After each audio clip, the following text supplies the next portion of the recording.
Hello, and welcome back to another episode of What You're Watching on Malgar Media, coming at ya. Today we're going to talk about some movies that I just watched, and one of them last night was Hustle with Adam Sandler on Netflix. Man, definitely blew my expectations out of the water. Was it the most amazing original idea I've ever seen? No, but it was really well done. It was one of those feel-good movies, one of the sports films that you kind of see them go through their trials and tribulations, but rise to the top in the end. Very fitting, as it was filmed or supposedly filmed in Philadelphia, so it has the Rocky theme behind it type.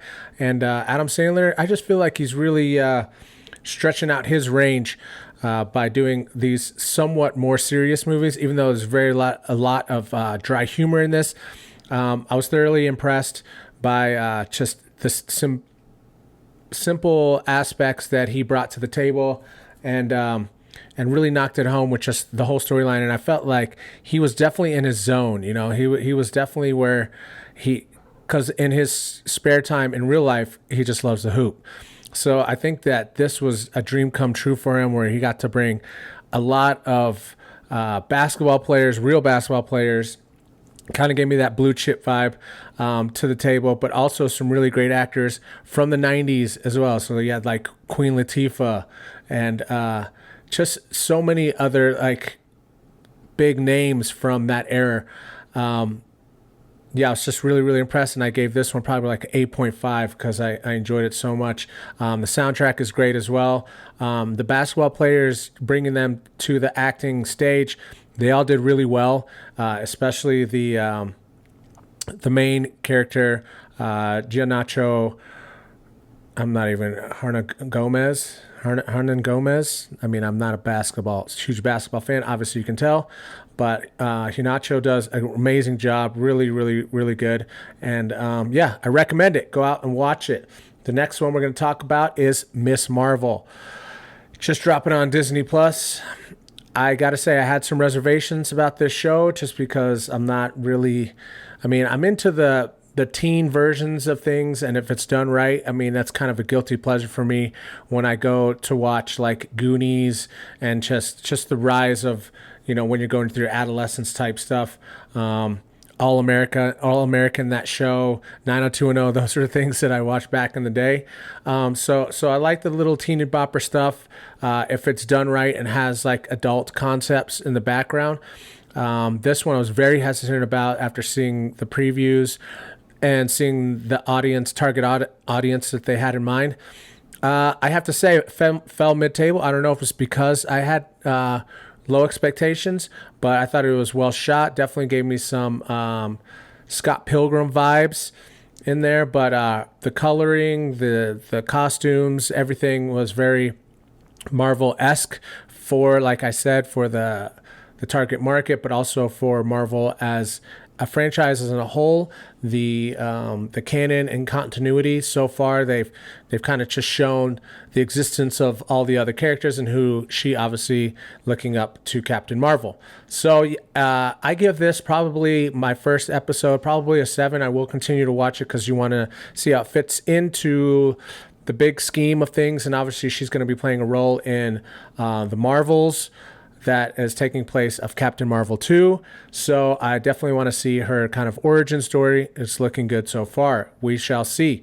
Next up on the docket, we're going to talk about The Boys Season 3. Did not disappoint. Gotta say, they're just coming in with like explosions, really weird, awkward AF scenarios, but that's what you're going in there for, The main actors, Carl Urban and Anthony Starr, who are playing Billy Butcher and Homelander, are right back at it. They kind of butt heads constantly, but they're starting to see a little bit more eye to eye on some aspects of how the supernatural are kind of getting the bad end of it. But we shall see how this all pans out. First 3 episodes, though, 10 out of 10. If you like the show and if you like that type of genre.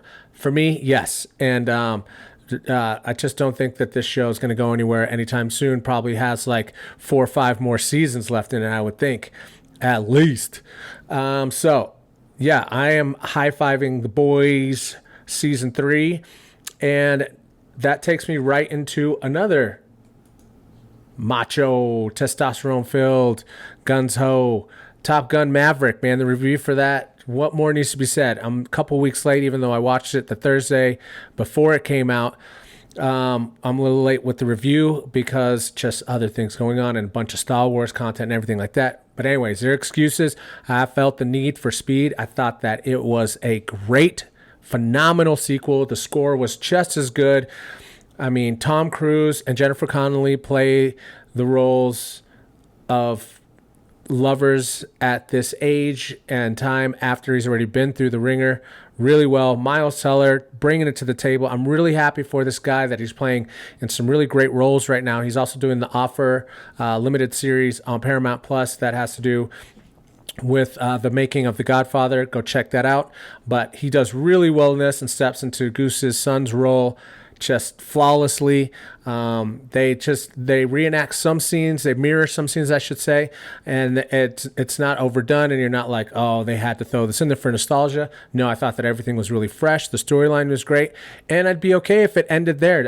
I don't really see a need for Top Gun 3. Not that I wouldn't go watch it, and hopefully it wouldn't take as long to get to the screen, but they did it correctly because they wanted a really good story. And they brought that. There are some cheesy moments, but it goes along with the theme of the original Top Gun. So I give that straight 10 out of 10. Amazing. And the director, I hope that I see him do more things as well. The director, Joseph Kosinski, I thought that he really looked into the vibe and the cinematography and everything of the original and brought his own touches, but still kept it to that along those lines. Excuse me. And I won't spoil it for you, but Val Kilmer, his role in it is very special as well. Loved seeing him return as Iceman. Okay, and that being said, we will do a flyby, quick flyby, if you know what I mean. Right into Stranger Things. Man, season 4, part 1. I have said it before, and I'll say it again. I keep wondering if the rug is going to get pulled out and they're going to miss a step, but man, they have not. They just go scarier, harder, darker, and as the kid actors grow up, they make their roles even more so fitting to each character and actor. So I applaud that. I think that is amazing. The Duffer Brothers, I can't wait to see what they come up with next. I'm sure that they'll be in high demand and that they will put some stuff on the big screen, as well as Netflix will, I'm sure, give them a ton of money to do another series. So I'm excited to see where it goes. I'm pretty positive they're not one-hitter quitters. They're not going to go the Game of Thrones brothers route, and I think that this is just the tip of the iceberg, because I just read an article recently saying something about season 5, and I thought this was the final season, but maybe they have something in store for us. In the article, it talks about a time jump, like a 10-year time jump or something, so it would be in the 90s. But I mean, who knows? Maybe they'll wait a little bit, let the actors do a couple roles, and then come back and do a Stranger Things movie, and that will be kind of the season 5. Who's to say? I'm here for it. It's going to be exciting. So, yeah. Other than that, just a few things to chat about. I know I'm a little late on some of those reviews, but they had to be said, especially for me, someone who is into all of those genres. So I'm super pleased. It's been some really great viewing in the theater as well on the small screen, and the streaming services are pumping them out. You can see Netflix really going for it since they've been struggling with the issue of losing subscribers because they're raising prices.